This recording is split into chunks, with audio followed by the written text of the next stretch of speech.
done so already.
So we'll get started in just a few minutes. There's a lot of folks calling in. So people who are on the line, if you would mind turning your video cameras off, you can hit the little camera button at the bottom or hit Control E on your keyboard.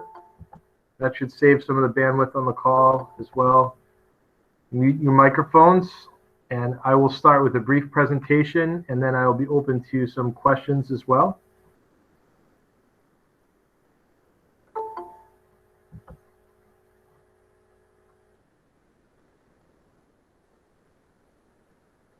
And because I'm the one moderating and there's a lot of people being asked to let in, I'm going to let this go just a minute or two to try to get everybody in who's joining a little bit late before we begin.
People who've just joined, if you would mind doing Control E to turn off your video cameras, I think that'll help to control the bandwidth on the entire call. We're going to have close to, there's about 75 people in there right now.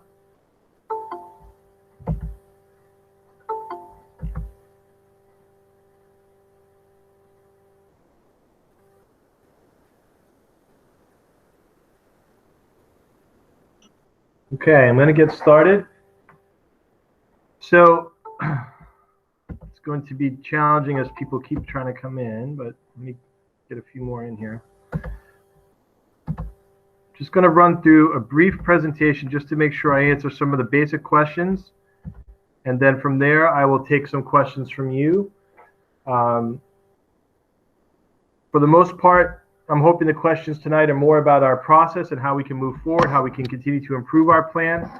I think there's a lot of decisions that have already had to be made, and they're difficult decisions. And I know that, that there's no way to please everybody with these decisions. And I hope that our discussion can be productive about where we are and how we can move forward. So thank you for joining us. We've had a series of forums today with staff and students, and they've been great. We've got some great comments and questions and feedback. Just to go over the timeline that we're on, last week, July 31st, and to back this up a little bit before, in early June, we formed a reopening group that had representative members of parents, teachers, paraprofessionals, administrative assistants, administrators, all of our different staff groups. Students were represented. We had nurses on there. We had our local board of health.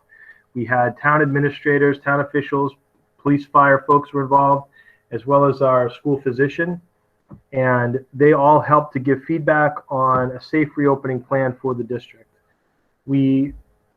Last week at our school committee meeting, we passed a plan to open, which I then shared out with the community on Friday. At the moment, what that's calling for is a hybrid opening. So we have to prepare a plan for all three modes for this year, which is full in-person with all students back every day, hybrid, which is less students back each day, approximately 50%, and I'll explain that in a little bit more detail. And then finally, full remote, which is all students in remote. And there's a chance that we may need to do any or all of those throughout the year. And so we were asked and tasked with studying the feasibility of how we would approach and implement each of those models this year. We then shared that out with the community on Friday. Today and tomorrow, there are the forums with staff and students and families. I'm hoping for tomorrow to get feedback on the plan that we submitted, including on our waiver to extend school to open one day after the 16th.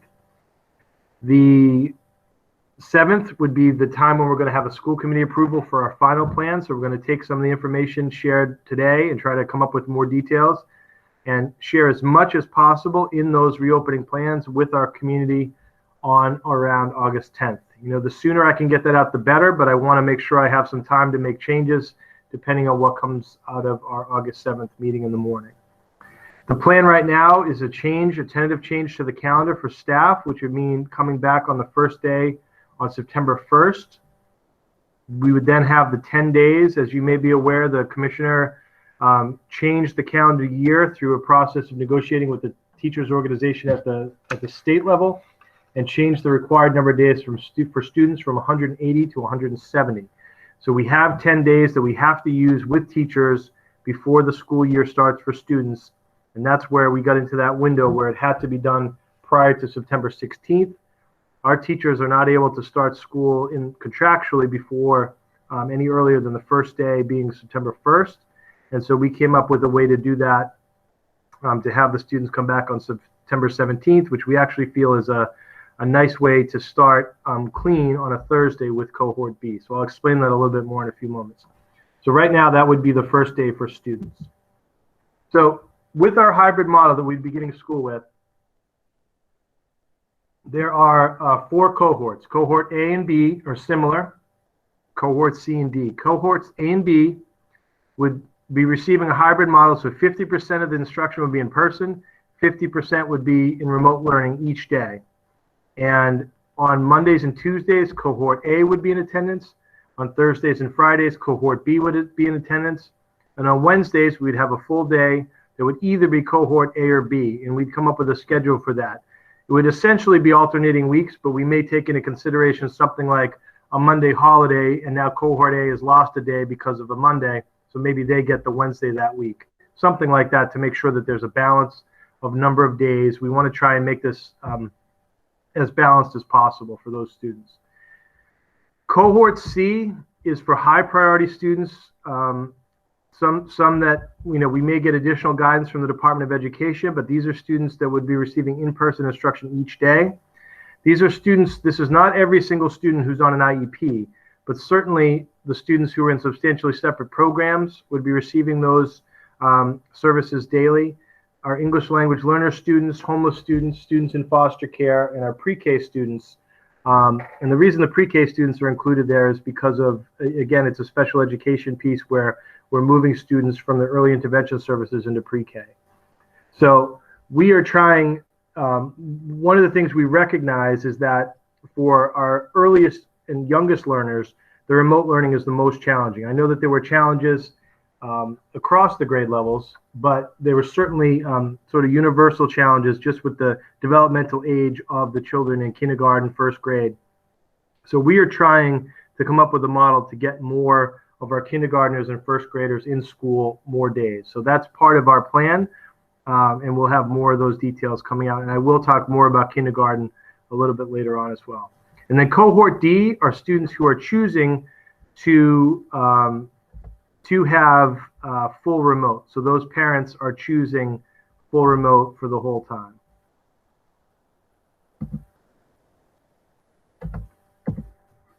This is a sample schedule of what that would look like, just to articulate what I said before, and I shared this out the other day, but just to make sure it's clear. On a Monday, for example, students in cohort A would be in person, students in cohort B would be remote, students in cohort C would be in person, cohort D would be remote. Tuesday would look the same. On Wednesday, we would alternate whether it's A or B, and C and D would be the same. And then on Thursday and Friday, it would flip, so that cohort B would be in person and cohort A would be remote. Very similar schedule now for middle school, except that they would be following, in addition to that, an additional variable. They would have day 1, day 2, day 3, day 4 that would just rotate through the year. So students would get, depending on which day it happens to be on the calendar, if they're in person, they're getting that day in person, and if not, they're getting that day remote. So students would follow a full schedule, whether they're home or they're in person, and it would be on that day's schedule. Similar for high school with the Green Day Gold Day schedule. We'd have a set schedule that would go throughout the year. Green Day, Gold Day, and the students would either receive that in person or in remote. So this just gives you a little bit more detail about the calendars. These are some of the 30,000-foot topics of what the staff training is going to look like. But the first week of September, they will be going over safety protocols. There's time for classroom setup, looking at the individual protocols of the buildings. The second week is going to be a little bit more around digital learning best practices. So our philosophy here that we're talking about is that the teaching is going to be very different. If we're in a full remote mode, all of the students are learning, the teacher's remote, the students are remote.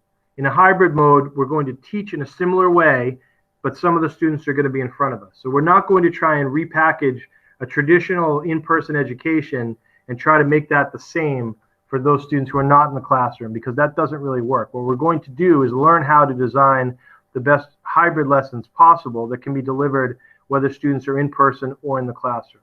And we feel like that solution is going to get us the most out of all of our teaching and learning experiences this year, no matter whether we are in full remote, hybrid, or in person.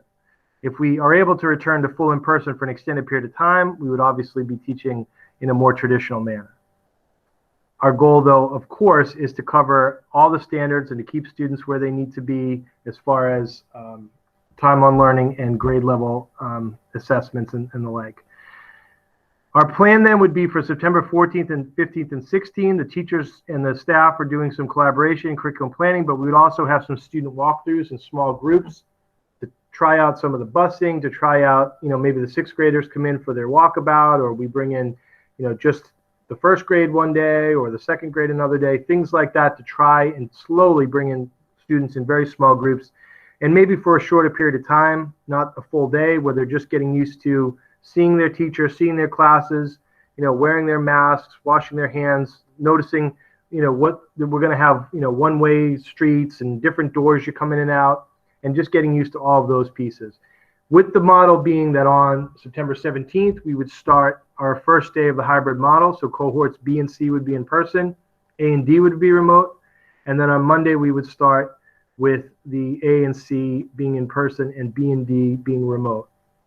We will be cleaning the building. And as recommended as school committee, we can do this, we feel, after school. So if it's a week when cohort B is coming in, we do our cleaning on Tuesday afternoon. We're going to be cleaning every day, by the way, but we would do some specialized cleaning on the days when the cohorts are switching, because there'll be a lot of new bodies coming into the building. And so we would be cleaning on those Tuesday afternoons for that group, and on the other week, we would do it on the Wednesday afternoon. So that's our proposal at this time. And remember that all of this that I'm saying, this impacts our unions, and so there needs to be collective bargaining for impact bargaining on all of these topics. So everything that I'm saying now is our plan, but we do have to negotiate some of those particulars as well.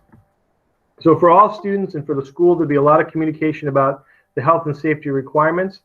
Masks has been a big topic that I've received a lot of feedback on through the reopening group and through many emails and correspondence. We are clear from the state that masks are required for all students in grades 2 to 12. We're going to, put out there, and I'm going to suggest to the school committee that we require them in all grades.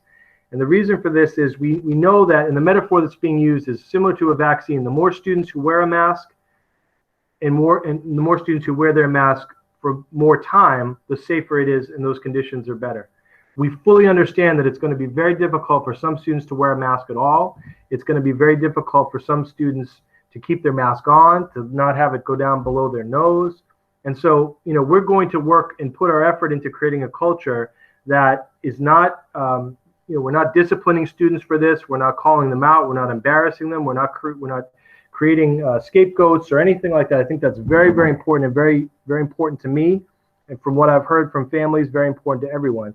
But at the same time, I've seen students of all ages and levels and able to wear masks in different situations. And, when you do go out in public, you do see younger folks wearing them and getting used to it. And I think as long as we're reasonable about how we do that, providing breaks, providing opportunities for students to be outside, to take their masks down if they need to, and being as reasonable as possible, I think is the way to go. So that's our approach with the masks.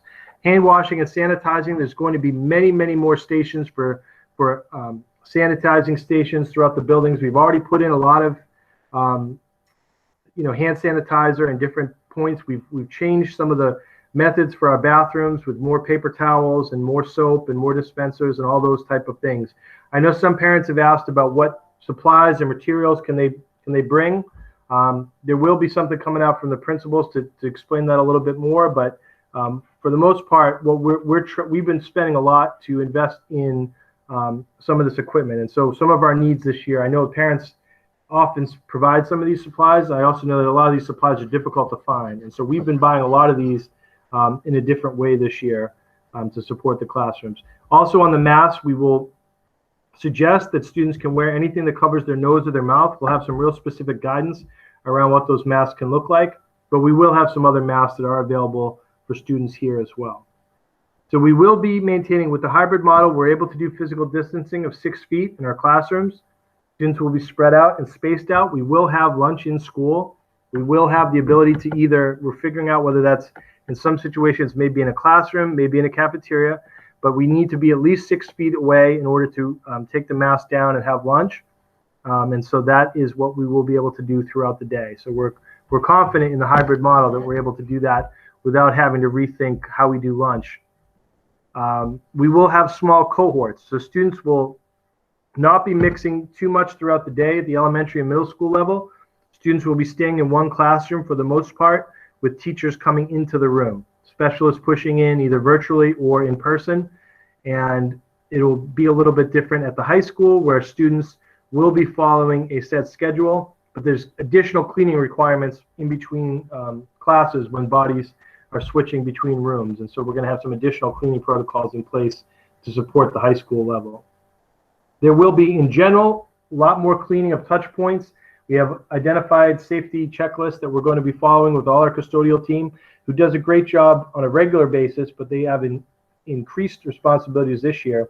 And on top of that, we are also going to have an outside company come in to do some extra cleaning throughout the week, and certainly when we're switching cohorts. So there's going to be more of that than ever. We're very aware of the ventilation and HVAC needs. We've done a full audit of that. We're looking at all the systems in all the schools. And there is more information coming on that soon that will be included in our reopening plan. As I mentioned with these movement protocols, we're very aware of the need to have less traffic in certain areas. So there'll be, like I mentioned, one-way streets or different entrances and exits. All of that will be communicated in the reopening plan, and then also by building principals as we approach the first days of school. So some of the frequently asked questions I just wanted to address off the top. With athletics and arts, the earliest the sports can begin is September 14th. That's come out so far, and that includes all practices. That's not just first competitions. We should definitely be prepared for more direction to come about sports. I've heard everything talked about from maybe some sports are played, but they're not the sports that are typically in the fall. I think it's easier to play a sport like golf or cross country than it may be to play football or something with a lot of contact and a lot of people all coming close together. So we might hear some different guidance like that, and hopefully that will be coming soon. That is not going to be a North Reading decision, to my knowledge. That's going to be something coming out at the state level. There has been some guidance issued around performing arts, PE, and the arts, including extracurriculars, but also classes during the school day. There was some guidance around it needing to be some activities cannot be performed indoors at all. Some can be performed indoors at a minimum of 6 feet, and others can be done inside or outside at 6 feet or 10 feet. And that includes playing instruments or singing, anything where you're projecting or pushing out droplets you can imagine could be problematic in this scenario. So our curriculum leaders and our leaders have given us a great plan.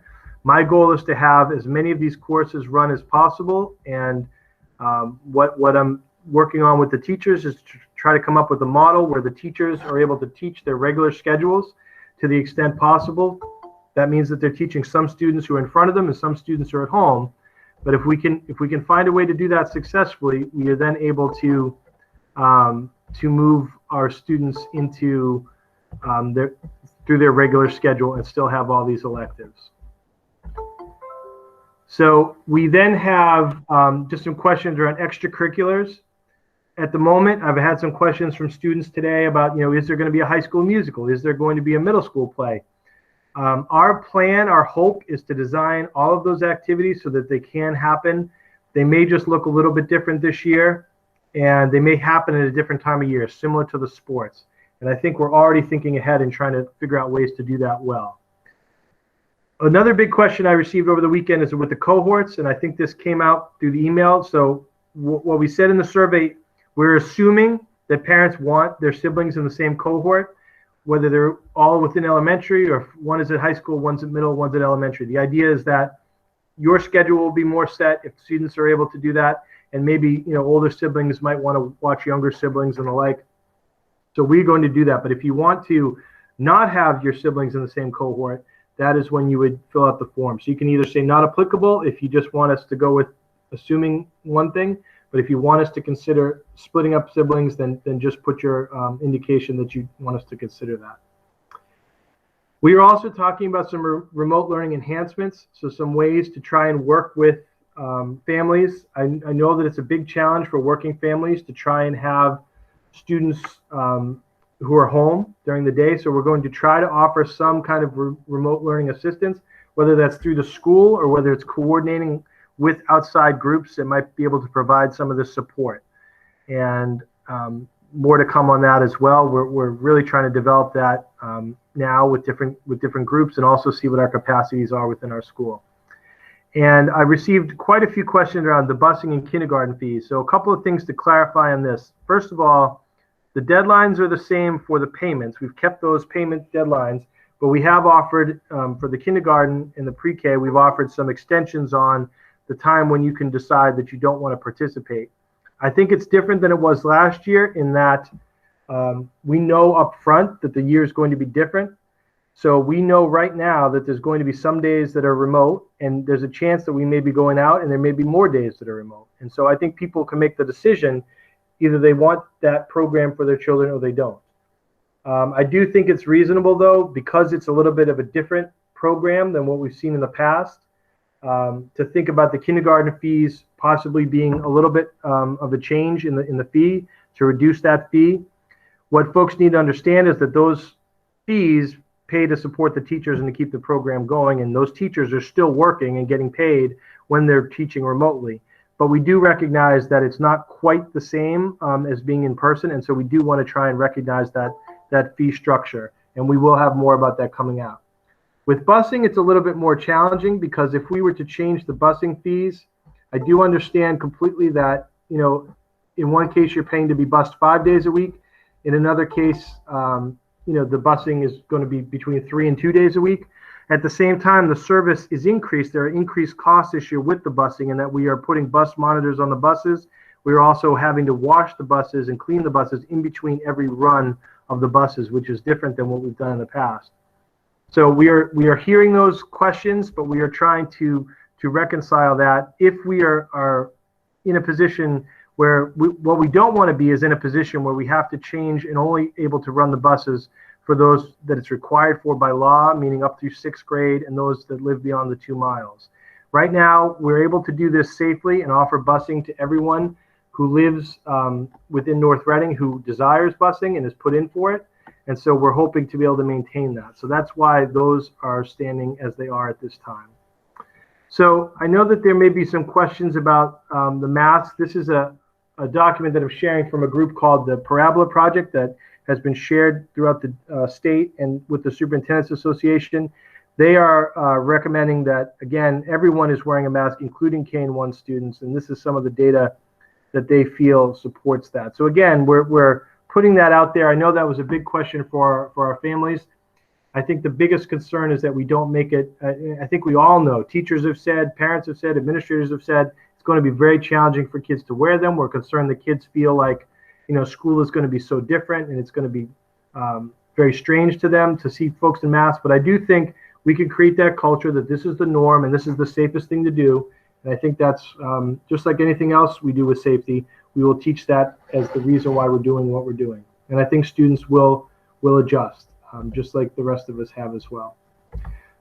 So at this time, I've shared a lot of thoughts with you, and I want to open up to some questions. And so for those that are familiar with the way that we've done this, if you put your name into the chat, you can either ask a question and I will try to answer it, or if you type your name, I can call on you and try to have you address the question. So someone is asking if I'm sharing my screen and they can't see the slides. I certainly hope folks were able to see the slide because it is being shared. Let's see. And yeah, as far as people needing to be let in, I'm trying to let them all in now, but I can't do both. I can't advance my slides and let people in that came in. I started it about 5 minutes late already to try to allow people in. So hopefully everyone's in now. Okay. Is this a set plan for the year or a phased approach? So this is the plan that we're using to begin the year. I think we will have some checkpoints. We learned today that we're going to hopefully be getting something from the state level about thresholds that we can revisit, and we can see whether there is a way to return in person. I think we certainly want as many students to attend as many days in person as possible. We heard clearly from our teachers last year that the remote learning, when it was successful because they already had some relationships established with their students. And I think it's very important to get as many in-person days as we can this year up front because, unfortunately, I think we've all heard about the possibility of a second wave during cold and flu season. I don't see that the numbers are going to necessarily get better as the year goes on. So I feel like our best chance of getting as many kids in person is certainly at the beginning of the year. So I'm hearing some districts that are starting remote and then trying to go back to hybrid. I feel like starting in hybrid is a better place to be. So the question of what does synchronous learning mean exactly? How would that look for early elementary? This is a question that we're trying to work on, but I will say that,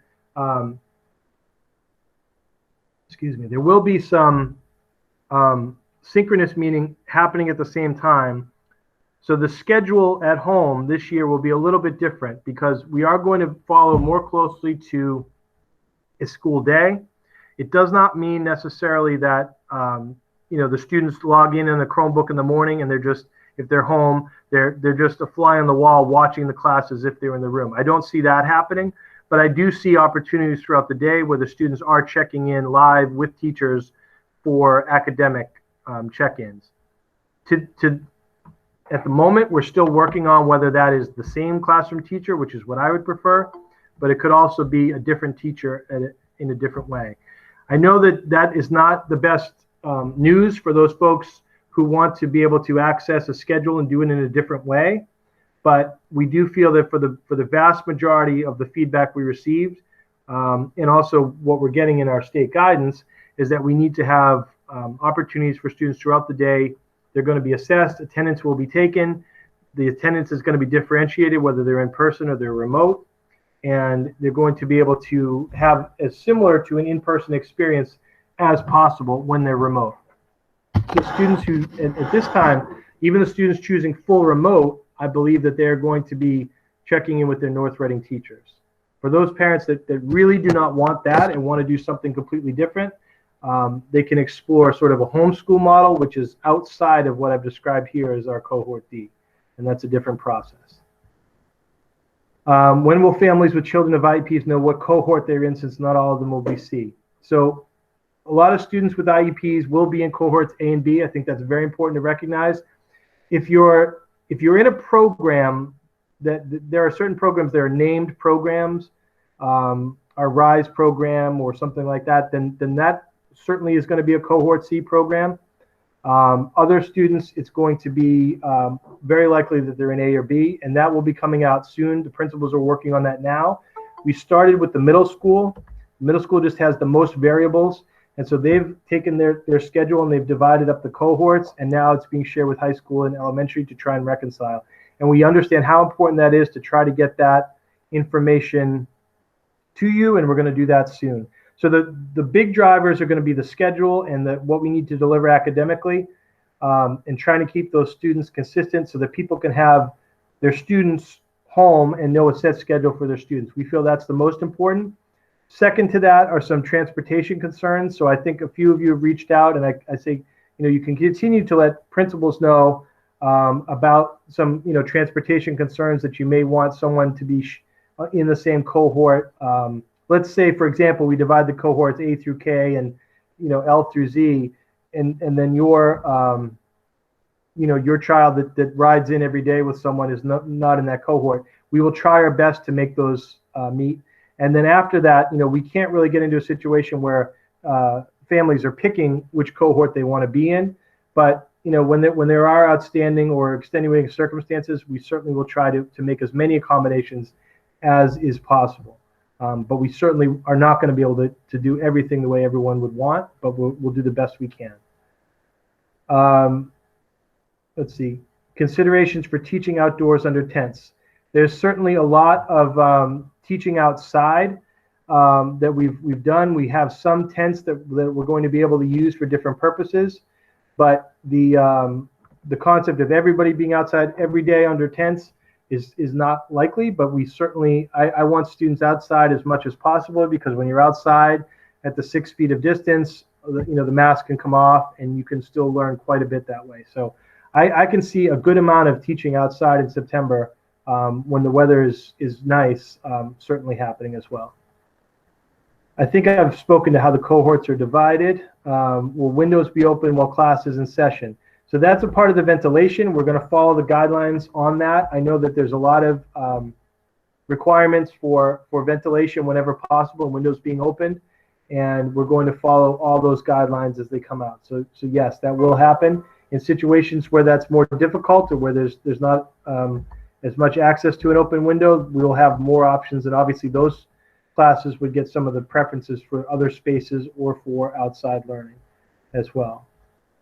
Maximum number of kids and staff in a classroom, is it the same for kindergarten? So there's not a maximum number as far as COVID-19 numbers related. It's as many students as we can fit in the room at the safe 6 feet of distance.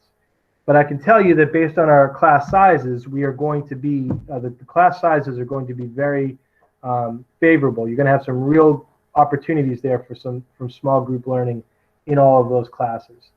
And our class sizes are close to 20 as a high number for those younger grades anyway, and no more than 30 at any level.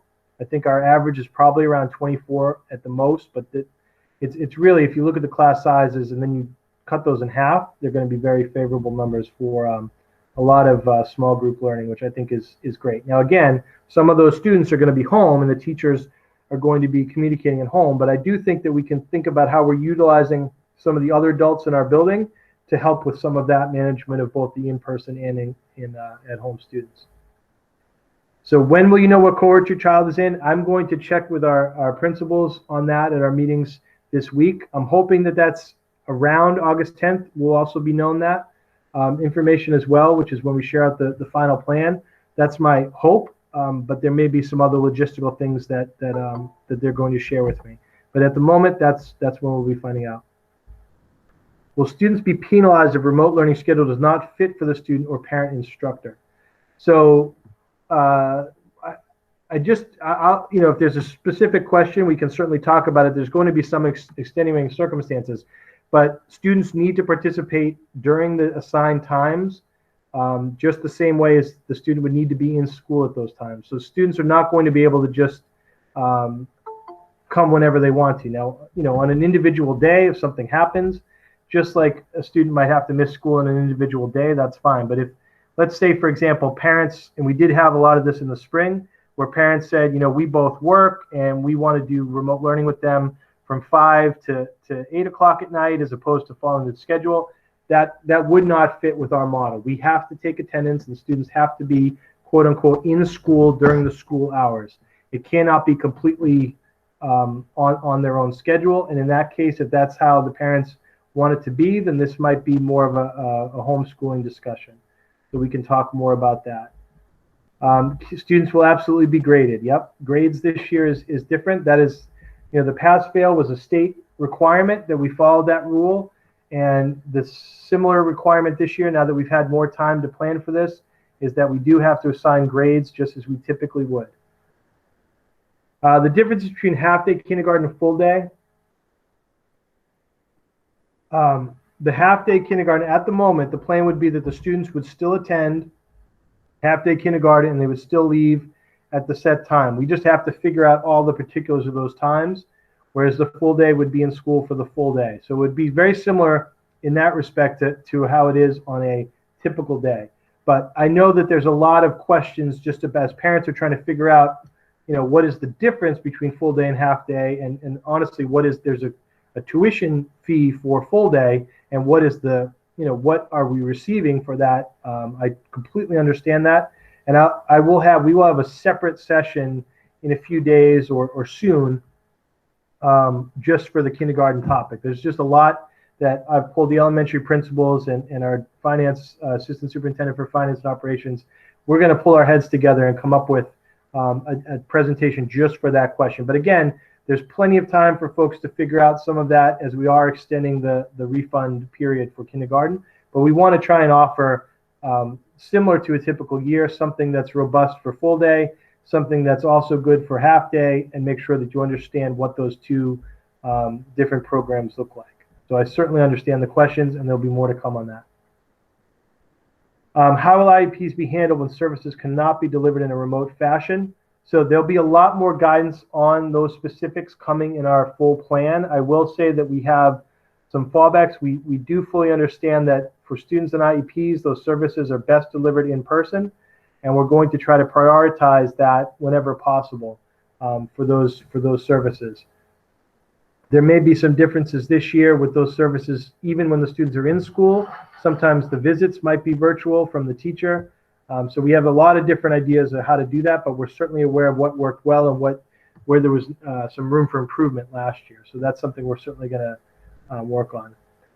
Max size of a cohort is not necessarily, I don't know that we have that number. Again, it's going to be the number of students in the class is going to be able to be safely spaced at 6 feet. We don't have limits on the number of students in the building or the number of students that can be as a part of a cohort. However, we will have, approximately 50% is the way it's going to work out, because we're going to try and divide the students that way. I think you would expect the school day. Question is, what are the time frames for remote learning? When is a middle schooler expected to be online, 7 to 2 with a lunch break, or a shorter day? I think we're trying to have as much of a mix between, I don't think it's healthy for students with screen time to be logging in at 7 and being online all day till 2 p.m. I don't think that's correct and is the best way. So there's going to be computer-based and non-computer-based assignments for students to be doing, but there will be check-ins throughout the day for those students. with those teachers. It's not just going to be a day where you're kind of on your own to do your learning. We heard loud and clear from families that, and not just here, but across the state, that we certainly want the teachers checking in with students and holding students accountable throughout the day. But there will certainly be breaks, and there will not be an expectation that students are sitting looking at a screen all day long. I think anyone that's experienced that knows that is not best for anyone, for your eyes, for your just pure exhaustion. So we will be working on that as well. Our teachers getting training in social emotional learning and trauma-informed practice. Is there a plan to focus on SEL during the first couple of weeks of school? There is absolutely going to be a focus on SEL and trauma and through our training. Our counselors are also in place. That's some of what I would like to see us doing that week of the 14th. That's going to be there. As far as a focus on SEL during the first couple of weeks, it's been made very clear to us that we have to be transitioning to content on that 17th. We cannot do SEL teaching that's not related to content, as that would then not count towards the 170 days that students need to be complete. That said, we always have a focus on SEL as a part of our curriculum, and I think that would continue. But we are not going to be doing just separate SEL instruction for the first few weeks of school. There's going to be, as always, a mix of SEL. And I think what we've studied here and what we've learned about SEL is that it's best to work that into what we do every day and our approaches with students every day. So, the first I have this big binder with all of the guidance that comes out.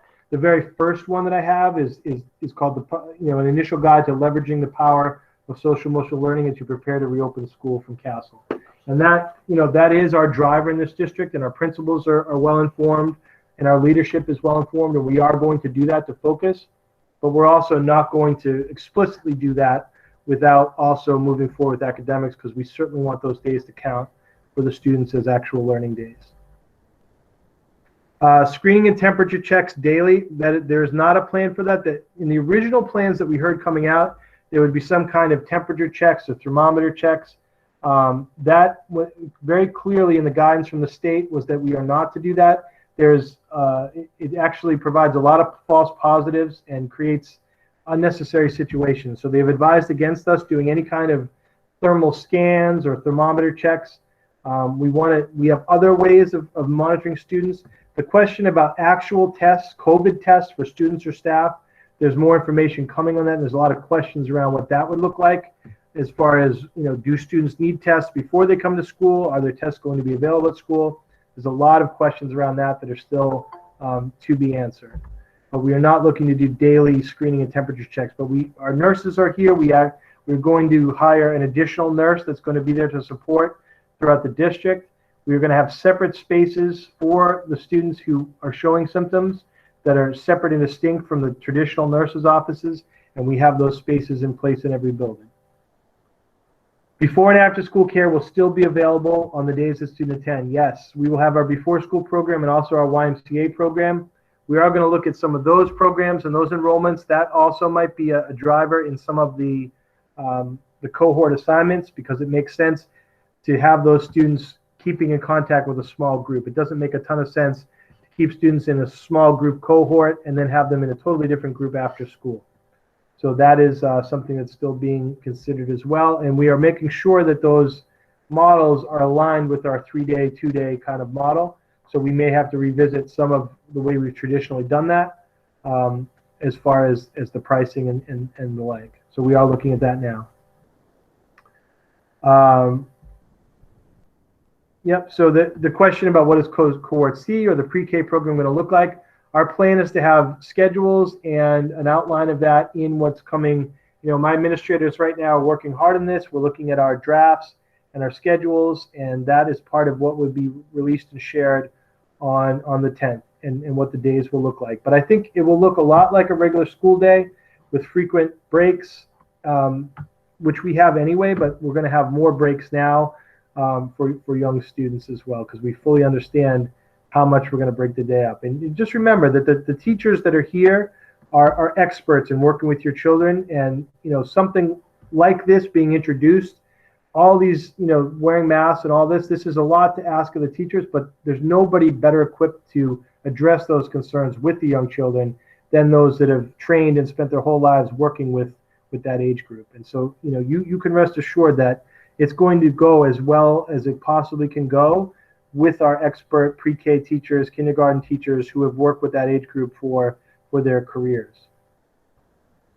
I think I've spoken a lot about the synchronous remote learning. So if that question comes up later, I could go back to it, but I'm going to move on to some others. Please define Wednesdays for high school students. Is it a green gold day? So Wednesdays are just going to be an additional day. The green gold days are going to go throughout the year, and Wednesdays are going to be another day. One group's going to be in person, one group's going to be remote, and whether that's cohort A or cohort B that day is going to be determined by the schedule. So for the most part, it's going to alternate. One week, cohort A goes 3 days, and cohort B goes 2. The next week, it's the opposite. But in some weeks, for example, when we have Columbus Day or something like that as a holiday, we might schedule an extra day for the group cohort A that would lose that Monday.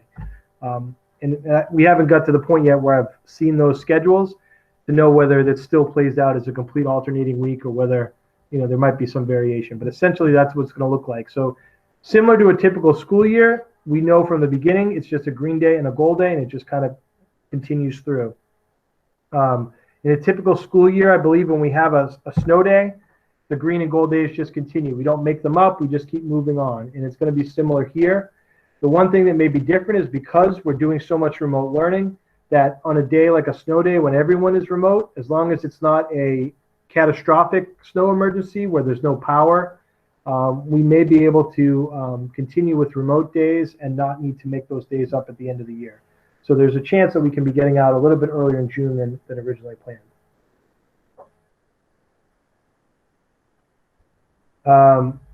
The decision criteria for moving to remote when infection has been confirmed. We have a protocol that will be shared more in the opening guidelines. It's going to be somewhat in between of what we might have seen in the spring. We're still going to be very cautious. There will be needs for quarantines for students that are in certain classes and groups and teachers that were in contact with those groups, but it's not necessarily going to be the entire school or certainly not the entire district has to be out if we do get a case in one building. So we're going to have a controlled process, but a very safe process. Face shields are not allowed. Masks are allowed at this time. So we're not going to be having face shields. Face shields are very problematic, as are the plexiglass dividers. We're going to have those in a few places, but we are not going to have them in every classroom. The face shields and the plexiglass actually have some pros and cons, but all the guidance that we've received is that they can actually spread more disease, keep the breathing areas in certain ways, require more cleaning, and also provide a false sense of security. So we have been advised very clearly that face shields are not a replacement for a face mask. Teachers and other staff will have access to it through regular protocols, but whether we have the ability to do testing at school is still to be determined. I'm thinking that there may be something, but we don't have anything official. Lockers, we are still working on. They are definitely not the typical use of a locker where students come and congregate around lockers is not going to be the same way at middle school or high school, but there may be some way to have students in small cases, small instances, able to put their things in a place so they don't have to carry them around all day, but it would have to be very controlled. So our principals are looking at that right now and what that would look like. Maybe for a few students, it could be worked out as well if it's really not a big deal. Our high school students typically don't really use their lockers very often. Middle school does, but it will be different because the biggest thing we're trying to prevent is all the students congregating on the lockers for a long period of time. Have we considered a shorter school day? The academic material is around 3 hours. The communication is for a full day at school. Yeah, I'm not sure. Our school days are about 7 hours long, and that's the schedule that we would be trying to follow it to the extent possible. The academic material is much more than that. So we are not looking to do shorter days than a typical day. We have time on learning requirements for students' days to count, and there's not a relief from those requirements. So there's a certain number of days students need to attend. and a certain number of hours student needs to be in school, and we are going to follow both. We need to, because we need these years to count for our students. What have been some of the teacher issues and worries, and how are we working to address them? Teachers certainly have a lot of questions about what the day is going to look like, a lot of the same questions we have here, how to work with students in hybrid, how to teach students who are both home and in person. And that's what we are working on through the negotiation process and through our professional development, is to try and assuage those fears. And again, we're hoping that our teachers are able to teach their students that they would typically teach, some in person and some at home. We'll see if that is not the case, but what we certainly want to avoid a situation where a teacher is doing twice the amount of work, where they're teaching both remote and in person as two separate things. If we can get them to see that there's ways to design your lessons where you're able to teach a hybrid lesson to both groups, that's what we're shooting for. And that's a bit idealistic, I understand that, but that's what we're trying to work on with our teachers. How will class assignments work? Cohort D placed with remote-only teachers or mixed groups A and B. So at this time, we don't have enough students indicating they want cohort D to have a complete, school within a school of just remote teachers. So at this time, that is not the plan. Those cohort D students would also be assigned to classes, but that is subject to change based on the next few days, what we look up. The kindergarten half day, full day, as I mentioned earlier, we'll have a separate conversation about that, because we do need to explain that to those folks in greater detail to explain. You expect the recommendation of masks for all to be approved by the union. If so, will there be a mask exemption for medical reasons? Yes, there's mask exemptions for medical or disability reasons. And we're going to, I said this earlier, we're going to make very clear to people that I want to have a culture where that is not questioned and those students are comfortable. And it's not disciplinary in any reason for any student if they need a mask break. Again, the culture that we're creating is the more students wearing more masks for more time, the better. So if a student takes a little break and they pull their mask down, I don't want that student feeling, oh my God, I'm going to get sick. I don't want that student feeling, oh my God, I'm causing other people to get sick. And I don't want other kids thinking that student's making them sick. So I think it's very important that we create that culture. But again, we are going to be reminding kids all the time, hey, just like I'm saying to my kids all the time, hey, cover that nose, cover the mouth, because the more that the mouth and the nose are covered, the better it's going to be. And I do think, certainly from the data we have, there's no opposition at all from the teachers about having that requirement. They certainly want students to have that requirement. And again, what teachers don't want is to be running around all day dealing with mask issues as a discipline issue. So we're going to work on that to make sure that culture is not that way. Will teachers be teaching live lessons? To be decided exactly what it looks like, but I do anticipate there will be some live lessons that's content-based and not just check-ins. That is a part of what's required in the guidance we received from the state. There is an aspect of remote that involves live lessons. Students in special ed programs going to stay. So students that are in inclusion programs would be included in their classrooms, and there will be much more coming out around what that would look like for those cohorts. There may be some different ways that we can have them push in. It may be virtual. They may be in the building, but pushing in from a different classroom. They may be, there's some different ways to approach the inclusion question. But if a student is supposed to be included for part of their day, we would find a way to continue that as a best practice for their IEP.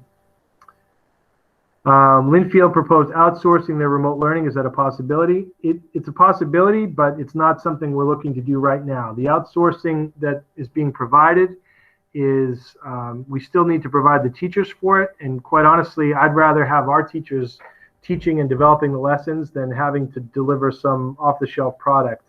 So I don't think that is the direction we're heading right now, but I definitely reserve the right to revisit that based upon the numbers. If we get such large numbers that we do need to consider that, or if we reach an impasse with some of the negotiations and we need to have teachers that are just dedicated to teaching an outside curriculum through remote, we could look at that. But right now, we don't believe that is our plan.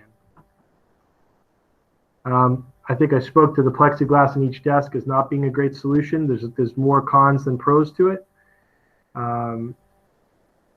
Changing policy on things like fevers. Right now it's fever free for 24 hours. Will that stay or be extended? We're going to revisit and share all that information, but the biggest message that we have to give out to parents and to make sure we're clear with is when students are sick, they need to stay home. And that's one of the biggest concerns of our staff, is that students will not stay home if they're ill. And I think the best way for students, honestly, the reason that most of our students would come to school is they don't want to fall behind. That's just the character of the North Reading student and the North Reading family. Kids don't want to fall behind. They want to stay up, and they're going to come to school and power through if they're not feeling well.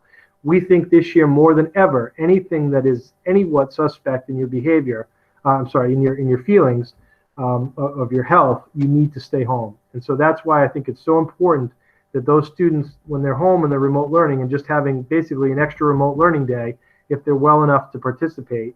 I mean, obviously, if they're very sick, they're going to be sick, and then they'll recover. But if they're well enough to participate, but not well enough to be in class, that they'll still have a very much involved and not fall behind in any way. That is our goal. I think I addressed the before and after school programs are going to continue. Information taught remotely to be retaught, and students who struggle do not fall further behind. We're going to do many assessments this year to make sure students are not falling behind, and everyone had different experiences this spring, and we're going to make sure that students are brought up to speed with where they need to be. Will students have the same desks in class for the in-person class? If so, there's no plexiglass. Could parents provide plexiglass? So again, the plexiglass is not a good solution. We do not like that idea, because everything that we're hearing is that it does a few things. It provides a false sense of security where students will lower a mask behind plexiglass. It also, if students breathe or cough, the germs spread and are contained on that surface, and it becomes an additional touch point that needs to be cleaned. And it actually does more harm than good, is what all the research from the guidance we received from the Department of Ed has said. So we are not looking to do that. We may do that in some small areas, possibly in a situation like a science lab or a lower grade class at a table, if we're not able to provide desks. But the guidance has said if you're able to provide desks, and those desks are up to 6 feet apart, there's no need to have any kind of plexiglass, because it actually causes more harm than good. So we are not looking to do that at all. The published model for the school bus will be in the reopening guidance. It's going to be, we received very specific guidelines around that, and that's going to be clear how we're going to do that. And again, with all those guidelines in place, we will be able to provide transportation at this time for everyone who requested it on those days, which is important. And the question about, will students have the same desk in class for the in-person class? That is our goal. At elementary and middle school, the students would not be switching desks. We may need to switch. If we do switch desks, it would be when we switch the cohorts, and we would do a very deep cleaning of those desks. But to the extent possible, we have enough desks, obviously, for every student, and we're going to try and have it so that there may be more desks in the room than there are students, so that students are not necessarily sitting in the same desk as someone in the other cohort. So whenever possible, we're going to try to do that as well. It's just an extra added step of containment. Same exact curriculum homework schedule for students in the same grade level, or will each teacher do things differently? That's part of what we're trying to work on. The more that we can work towards teachers teaching their own classes, the more individuality there can be. If we do have to get to a situation where the remote learning is done by a different teacher, then obviously the students need to be on the same page. We can't have all the teachers in different places if the remote teaching is done by someone else. So we're still trying to work that out through negotiations. The average day for kindergarten, I think it's best for us to address that in a separate kindergarten conversation and presentation. And I think it's going to be challenging with the younger ones, but I think we're going to be doing things differently. And our principals and our teachers have some great ideas about how to make those days work for the youngest children. It's going to be a challenge with sharing of toys, sharing of materials. All that's going to be a challenge, but we're going to do the best we can, because we definitely see the value of the in-person learning experience for the students. Can you switch between hybrid and full remote learning if we find that one model is not working for our child? Yes, you can. And so if you choose cohort D, there will be a way to go back into the hybrid model.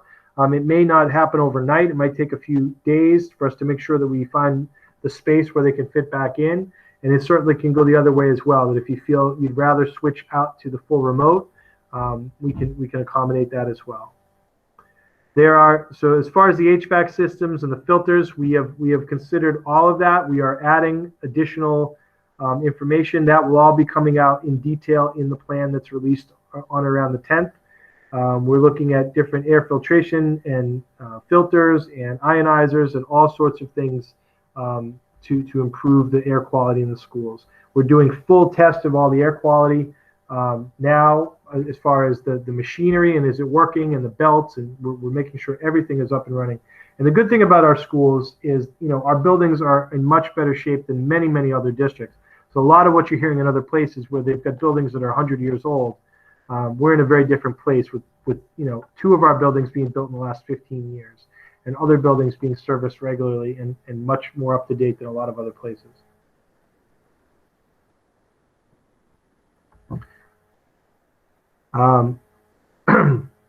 The question about the protocols, I've spoken to that a little bit already, but those protocols will be shared out. But again, there'll be a very careful protocol for what to do when someone shows symptoms. They will go to the nurse. They will go to that COVID space, which is not in the nurse's office. They will be processed for dismissal, and then obviously for quarantining of students in that class, the teacher, and we'll have a set number of days and a set process. But it will not necessarily mean that the entire school needs to go out or the entire district needs to go out. It'll be much more contained and will follow the guidelines. So that will all be shared with you in the plans. So in regards to first grade, it is possible for them to sit 6 hours at the same desk. Again, I think we're going to be very creative with what these days look like, going outside, going for walks, switching spaces. But it's just not going to be quite the same it is now where they're pushing into their specialists. I think you're going to see a lot of variation. We're going to get creative with how we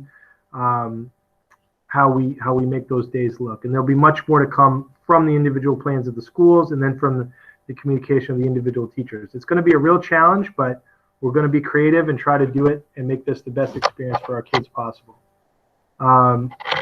Who, Baker or Riley, decides on mass full remote start?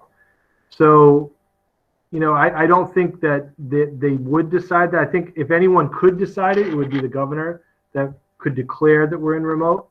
Right now, both the governor and the commissioner are very much lockstep in that they want us in person or at the very least in hybrid and do not want a full remote start. And that's what we're hearing as recently as today. That was pretty clearly communicated.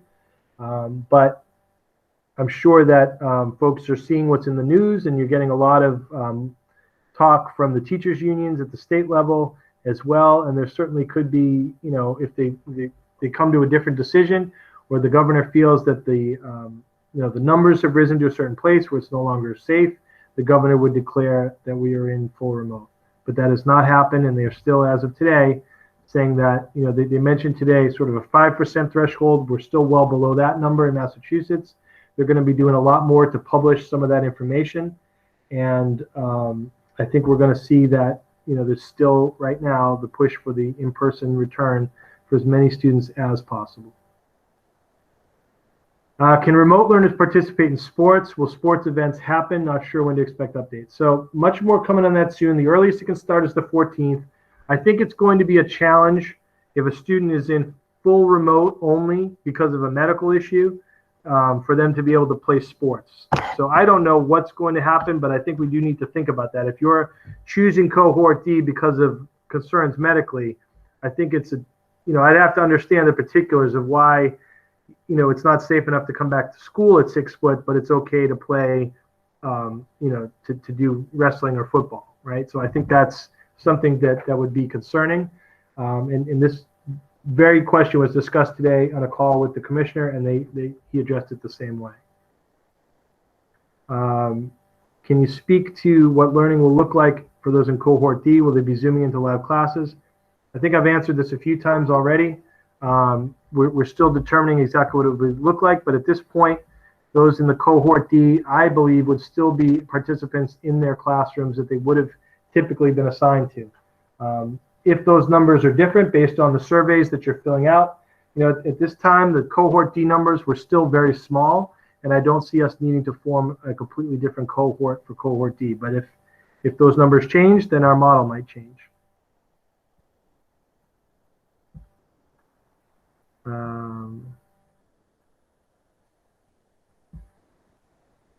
Will there be a 2-week remote-only buffer on either side of a major holiday for Thanksgiving and Christmas to allow families to isolate before and after seeing families? Great question. We're not thinking of that yet, and we're going to, I'm sure, around those times, be talking about what that would look like. Certainly, I think for everyone it applies if you travel out of state to a state that is not on the approved list. There are certain quarantine restrictions in place that you would need to follow, and if those same guidelines are in place now, they would need to be imposed. So I don't know that. It's honestly, it's a great question, but we're so far away from it. I don't know that we are going to be seeing families at those times of year in the same way, as we traditionally do. So we'll have to tackle that one as it comes closer, but it's a great question. There is going to be live teaching on remote days. Yes, not necessarily all day, but there will be some. I think I've addressed the protocols. There'll be much more detail to come. If someone's internet goes out on a remote day, will it count as an absence? I think we're going to deal with those things on case-by-case basis to figure out the best way to address that. I'm hoping that that doesn't happen too often. If teachers are expected to be teaching in person 5 days a week, who will be responsible for live checking? So again, that's all going to be worked out. I am hoping that there's ways to do that within the school day. Is there a fee for remote learning assistance? We are trying to figure that out as well, what that would look like, and that certainly depends on where we're having it, who's offering it, and what that looks like. I'm sure there'd be a great demand for it in some ways. And so there might be a way for us to try to figure out how to do that locally, but also we may have to have some partners like the YMCA may be able to offer that as well. But essentially that would be for families who, aren't able to have the students at home doing remote learning, and so they would have some assistance with that. I know some parents have talked about doing something with a retired teacher in a pod. That's sort of something that families would be putting on. And we would try our best to coordinate and work with those people as well. Any plans announced for marching band, chorus, or drama? I discussed that earlier. Those are all, there are some very strict guidelines around what's allowed for that. Most of those activities need to be outside and or at a 10-foot or 6-foot distance. We are looking, as recently as today, I know there's a marching band camp that we're approaching it similar to sports. We're not going to start that earlier than September, so we're not going to start that back now in the summer as we typically would. My hope is that we're able to have some kind of performing arts and arts classes the same way we always do insofar as having them, but I think the way they look and the way they operate is going to be different this year, and I think we need to prepare ourselves and our students that it's going to look different. Our teachers and our curriculum leaders have been fantastic, gave us a very comprehensive response within a few days to the guidance from the department about how we're able to continue these processes so that students still continue to get their chorus and performing arts and band and instruments. It's just going to look different, but that passion, we understand this is educating the whole child, and this is educating kids, and some of the kids, the reason they get up in the morning is for chorus and for band, and we understand that. And so we're going to try and deliver that as much as possible. So again, one of the big things I'm pushing with our teachers is I want to try and have teachers teaching their regular classes so that we don't have to get in a situation where I now need to use that chorus teacher to be my second teacher to deliver remote learning to kids. I don't want that, so hopefully we can avoid that. If we paid for bus fee and choose the full remote, will we receive a refund? That would be a question for the business office to see. I'm not sure what the deadlines were for that piece, but we'd want to know very soon if you're choosing not to do the busing, because we'd have to make that adjustment. Will internet boosters be available through digital learning to enhance remote learning? So for those that cannot afford these devices or are having trouble, that was part of a question in my survey. We received input from folks who needed remote learning assistance at home in terms of internet access. and we are addressing that, but that data has already been collected and submitted. So if this is a situation, you may need to reach out to us again, but some of you may need to, if your issue is more that, you need better Wi-Fi at your home than you have because now more people are on it with devices and you're able to afford it, then I would say that's probably something best addressed at your home. But if you're really having trouble either financially or with, accessing internet, as some folks are, we certainly have heard from a number of families and we are providing that assistance. Are goggles allowed? So that is new. That is a new question to me. I first heard about goggles this weekend, as far as something that's now recommended. I would say that I can't see why they wouldn't be allowed. I don't see us requiring them or needing them. I haven't heard anything about that, but I did hear someone. I did read about that this weekend. That I believe Dr. Fauci had said about covering all mucous membranes and wearing goggles.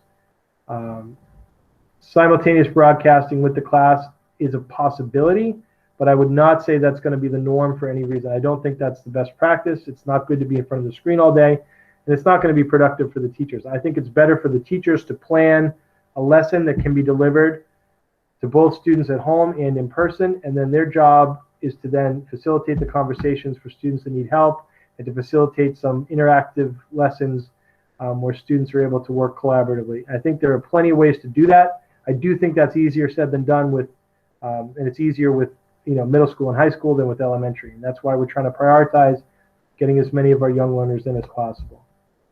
Do we have clear face masks to better enable them? We did order many clear face masks and we will have some of those available. Certainly for different activities and things during the day where the clear face mask is important. I do have some students and teachers with visual or auditory impairments, and we certainly will be utilizing those masks there. So that is another piece that we do have for students. Staff and visitors from certain places to reduce risks, absolutely being considered. I think in general, I don't know if I said this earlier, but parent visitation in general is going to be very, very different. Outside consultants, outside volunteers, very, very different. It's really going to be our staff and students. Even our substitutes, we're trying to keep them in district as much as possible. And if parents are dropping off a book or a lunch, it's probably going to be a very different process that will be described by the principals in their sections. But you're going to have more of the idea of dropping off a textbook or a lunch in a vestibule as opposed to coming in the building. So we're really limiting all kind of access from the outside to the extent possible. How will mass breaks be handled, and where will, and with the frequency? So we're going to describe this a little bit in our guidelines and our reopening, but I think that's going to be best decided from the teachers and the communication there. We're going to be having them frequently, but I think honestly, until we've done this, we're going to have to determine how frequently they need to be. I think it's reasonable at different ages to do it in different ways, but I think as an adult, I know how challenging it can be to be in a mask for more than a half hour or so. And so even just to take a quick breath, we're going to think about ways to do that, whether there's a way to do it if you need it, just to step out in the hallway and take a quick breath if needed. Again, trying to have kids outside as often as possible where they can have the mask down. I really think it's going to be a big challenge and a big difference, but I think we're going to, within the first few weeks of school, I think we're going to all come up with something that works well in our classes. And I'm really confident that this is one of those things that teachers are going to figure out best once they're in the scenario. I think we can come up with a plan and try to structure the breaks and figure out how it is. And it's one of those things that's going to be best learned by our teachers who say, hey, this worked really well, and that's going to spread, and everyone's going to share those best practices. The plan will be reevaluated frequently, and we'll have some check-ins and checkpoints on that. We have not. So for the Batchelder School, I'm going to be communicating this out soon about our process for gathering. I am going to gather information from all stakeholders of the Batchelder about the leader that they're looking to have at that building. We're going to have some conversations, and then we're going to figure out, once we get through this next step of figuring out what school looks like, what that process is for a new principal at the batch. At the moment, Mr. Clean is scheduled for December 1st start in a new role as assistant superintendent, for those that aren't aware. And so we'll be sure, but I'm very confident that we are going to have great support at the Batchelder School for the entirety of this year.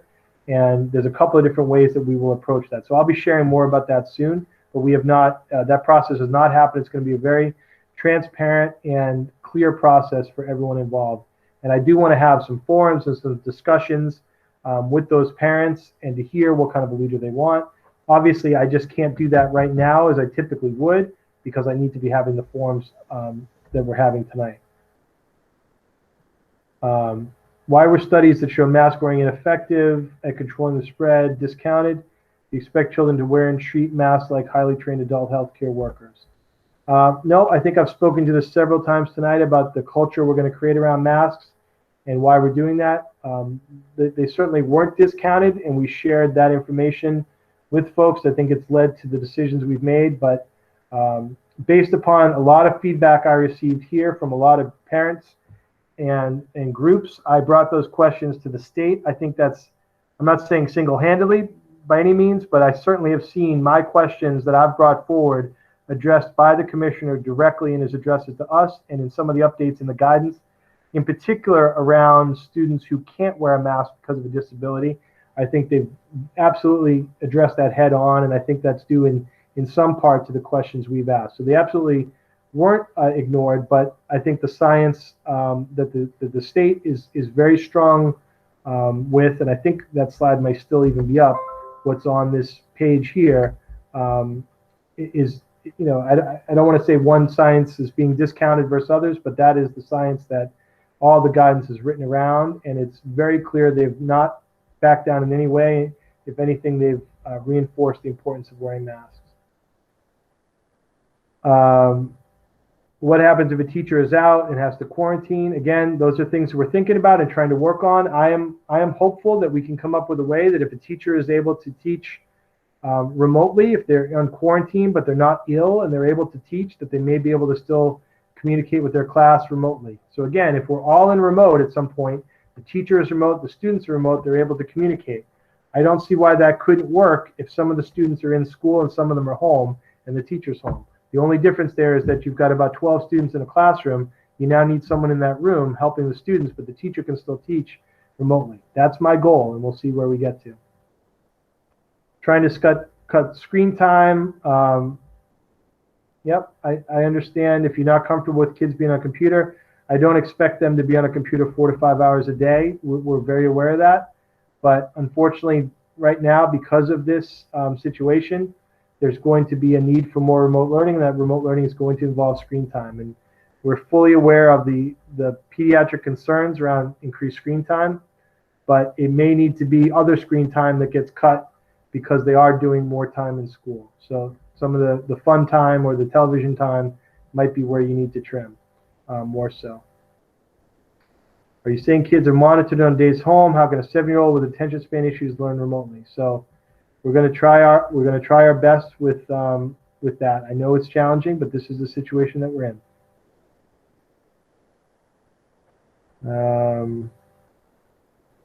The teachers feel confident and be able to handle complicated responsibilities, mass, air, spacing, not to mention curriculum planning.